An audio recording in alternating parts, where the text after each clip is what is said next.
నమస్తే, welcome to రణక్షేత్రం. Andhra Pradesh రాజకీయాల్లో కీలక ఘట్టాలు వస్తున్నాయి. ప్రజలు ఎవరి వైపు మొగ్గు చూపిస్తున్నారు? చాలా కీలకంగా ఎన్నికల్లో మారనుంది. అనకాపల్లి పార్లమెంటు పరిధిలో ఉన్న మాడుగుల నియోజకవర్గంలో ఈసారి ఓటర్లు ఏ పార్టీ వైపు మొగ్గు చూపిస్తున్నారు, దాని చరిత్ర ఏంటి? మాడుగులు వెళదాం. మాడుగుల్లో ఉన్న మండలాల విషయాలకు వస్తే మాడుగుల, కేకోటపాడు, చీడికాడ, దేవరాపల్లి. ఇక్కడ ఉన్న పురుష ఓటర్లు 91,822, స్త్రీలు 95,944, ట్రాన్స్జెండర్స్ 11 మంది, మొత్తం 1,87,777 మంది ఇక్కడ ఓటు హక్కును వినియోగించుకోబోతున్నారు. ఇక రాజకీయ సామాజిక చరిత్ర చూస్తే తెన్నేటి విశ్వనాథన్ లాంటి యోధుని గెలిపించిన చోటు ఈ మాడుగుల ప్రాంతం.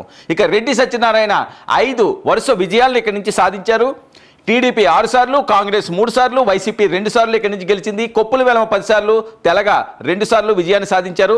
గత 2 ఎన్నికల్లో బూడి ముత్యాల నాయుడు ఇక్కడ గెలుపొందడమే కాకుండా ప్రస్తుతం ఉప ముఖ్యమంత్రి పదవి అనుభవిస్తున్నారు. ఇక సామాజిక ముఖచిత్ర విషయానికి వస్తే కొప్పుల వేల 32%, తెలగ కాపు 25%, యాదవ 8%, ఎస్సీ 7%, గవర 5%, ఇతర కులాలు 23%గా ఇక్కడ ఓటర్లు ఉన్నారు. ఇక 2014 ఎన్నికల విషయానికి వద్దాం. 2014లో ఇక్కడ గెలిచింది. రాష్ట్ర విభజన తర్వాత కూడా వైఎస్ఆర్సీపీ వైపే ఇక్కడ ప్రజలు మొగ్గు చూపించారు. బూడి ముత్యాల నాయుడు ఇక్కడ విజయాన్ని సాధించారు. ఆయన మీద ప్రత్యర్థి గవిరెడ్డి రామానాయుడు ఇక్కడ ఓటమి పాలయ్యారు.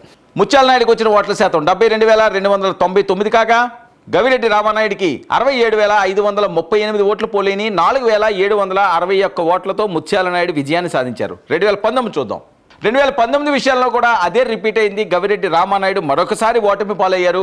బూడి ముత్యాల నాయుడు 78,830 ఓట్లు పోలుగా గవిరెడ్డి రామానాయుడికి 62,438 ఓట్లు పోలేని 16,396 ఓట్లతో ఆయన మళ్ళీ ఓటమి పాలయ్యారు. ఇక బరిలో ఈసారి ఉన్న అభ్యర్థులు ఈర్ల అనురాధ, ఏదైతే బూడి ముత్యాల నాయుడు ఉప ముఖ్యమంత్రి కుమార్తెను ఈసారి వ్యూహాత్మకంగా జగన్మోహన్ రెడ్డి గారు ఇక్కడ బరిలో ఉంచారు. ఆయన్ని పార్లమెంటుకు పంపించారు. ఇక ఆయన మీద ప్రత్యర్థి సీనియర్ రాజకీయ నాయకులు బండారు సత్యనారాయణమూర్తి, ఈయన్ని ఈసారి బరిలో ఉంచారు. మరి యువతి కొత్తగా రాజకీయాల్లో ప్రవేశించిన ఆమెకు పోటీ మోస్ట్ సీనియర్ పొలిటీషియన్. చూద్దాం మరి ఇక్కడ పోరు ఎలా ఉండబోతున్నదో. వైఎస్ఆర్ కాంగ్రెస్ పార్టీ అభ్యర్థికి కలిసి వచ్చే అంశాలు: 2 సార్లు ఎమ్మెల్యే, ఉప ముఖ్యమంత్రి, బూడి ముత్యాల నాయుడు కూతురుగా ఈమెకి పేరు, తండ్రికి అనకాపల్లి లోక్సభ టికెట్ ఇవ్వడం, కూతురికి అసెంబ్లీ టికెట్ ఇవ్వడం. ఇక జనంలో కలిసిపోయే తండ్రి వారసత్వమే బలం. సోదరుడు రవి కూడా స్వతంత్ర అభ్యర్థిగా బరిలో ఉండడం ఈవిడికి మైనస్. ఇక తెలుగుదేశం అభ్యర్థి విషయానికి వస్తే పరవాడలో 3 సార్లు, పెందుర్తిలో 2014లో ఎమ్మెల్యే, మంత్రి, 2009, 2019లో ఓటమి. ఇక 2024లో టికెట్ కోసం పట్టు, మాడుగుల నుంచి పోటీ, రోజా మీద ఘాటు వ్యాఖ్యలకు అరెస్ట్ అయిన సందర్భం కూడా ఉంది.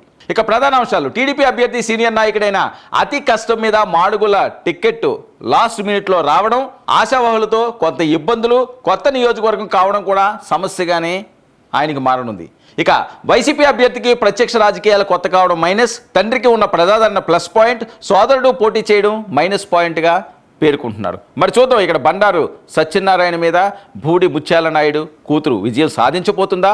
మాడుగుల ప్రజలు ఈసారి ఎలాంటి తీర్పు ఇవ్వబోతున్నది? మరొకసారి వైసీపీకి హ్యాట్రిక్ ఇస్తారా? తెలుగుదేశం పార్టీ సీనియర్ అభ్యర్థిని గెలిపించుకుంటారా?